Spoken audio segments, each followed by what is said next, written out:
Guys, may mga taong gustong sirain ang kredibilidad ni Justin Brownlee, pati na ang kredibilidad ng Gilas Pilipinas na nag-champion sa Hangzhou Asian Games. Pero kinapos sa requirements ang China.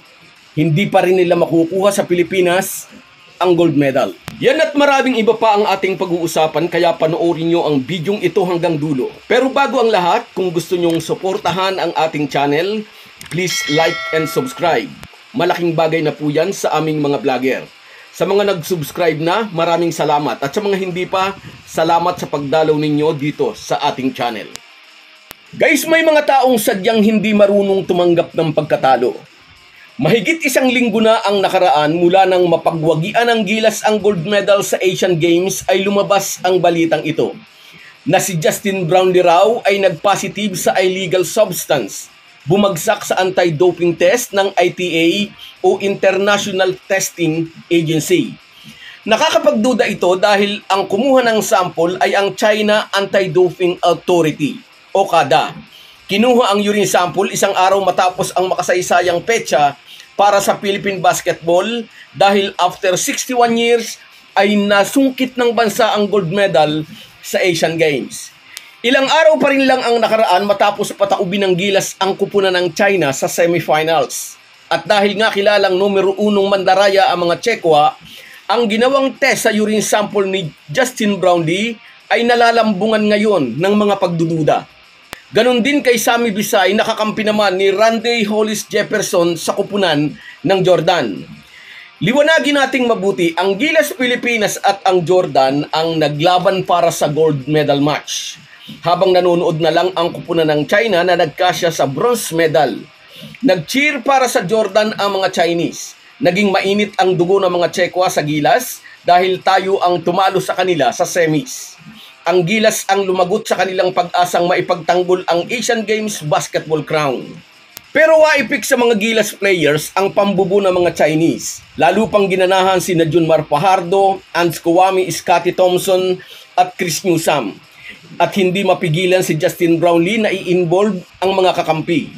Kung nabigo ang mga Chinese crowd, sa hangarin ng mga ito na matalo ang Gilas, mukhang sa labas ng playing court gustong ipagpatuloy ang dirty tricks. Sino ang makapagsasabi ano ang nangyari sa urine sample ni Justin Brownlee matapos itong isubmit sa CADA o China Anti-Doping Authority? Ang naniniwala lang na mayroong kredibilidad ang report laban kay Justin Brownlee ay ang mga buzzers.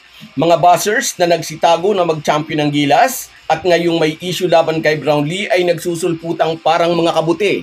Mga natutuwa pa sa pangyayaring pakulo naman ng mga Chinese. At para po sa kaalaman ng mga buzzers, kung totoo man na walang nangyaring hokus-pokus sa urine sample ni Justin Brownlee, ang trace of illegal substance na nakita sa test ay hindi po enhanced performance drug. Ang nakitang illegal substance sa urine sample ng Gilas naturalized player ay nagmula marahil sa anti-inflammatory medication na iniinom niya pagkatapos niyang mag-undergo ng surgery to remove the bone spurs sa kanyang paa. Kung inyong naalala, sinabi ko na ito kahapon, nakitaan din noon ng illegal substance sa kanyang urine sample si Keeper Ravena dahil sa pag-inom niya ng energy drink na hindi niya alam ay nagtataglay pala ng illegal substance na ipinagbabawal sa mga atleta.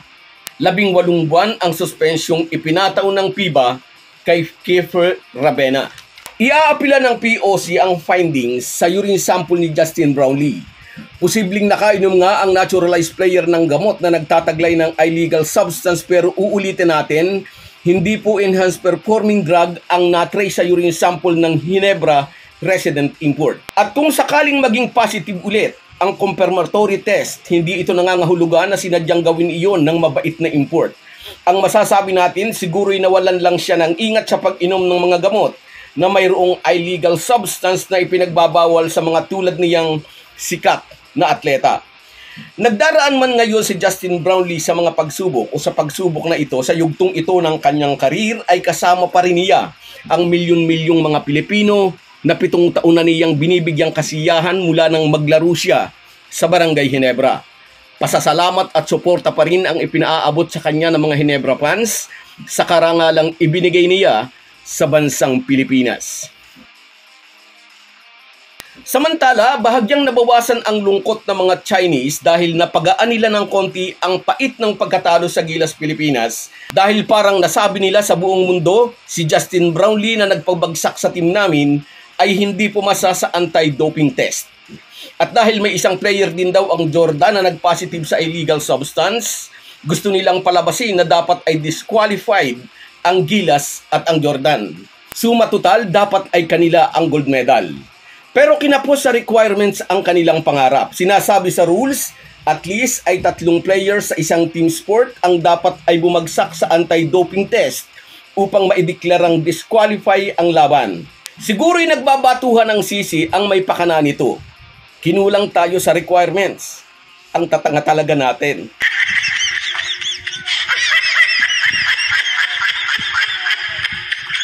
So, mananatili sa Pilipinas ang gold medal pagdidiin ni POC President Bambol Tolentino. Atin ang ginto anuman ang maging resulta ng apila ng POC. Samantala, habang buhay natatanaw ng utang na loob kay Justin Brownlee ang Pilipinas sa kanyang naging ambag sa basketball program ng bansa. So guys, yan lang muna. Hanggang sa muli. Bago tayo magpaalam ay mag-shoutout muna tayo. Shoutout kina Cyrus Kitlong,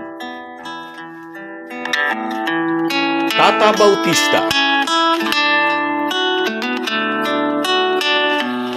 Third Bergantin, Rafi Martin, Reggie Jimenez, Jonis Diasis, Obet Aganan, Dig Nabas, TB Mutog, Scout Ranger at si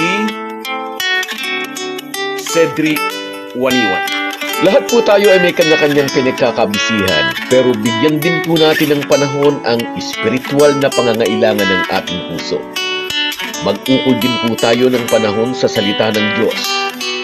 Isang paalala po mula sa inyong Halo-Halo Sports Republic. Salamat po.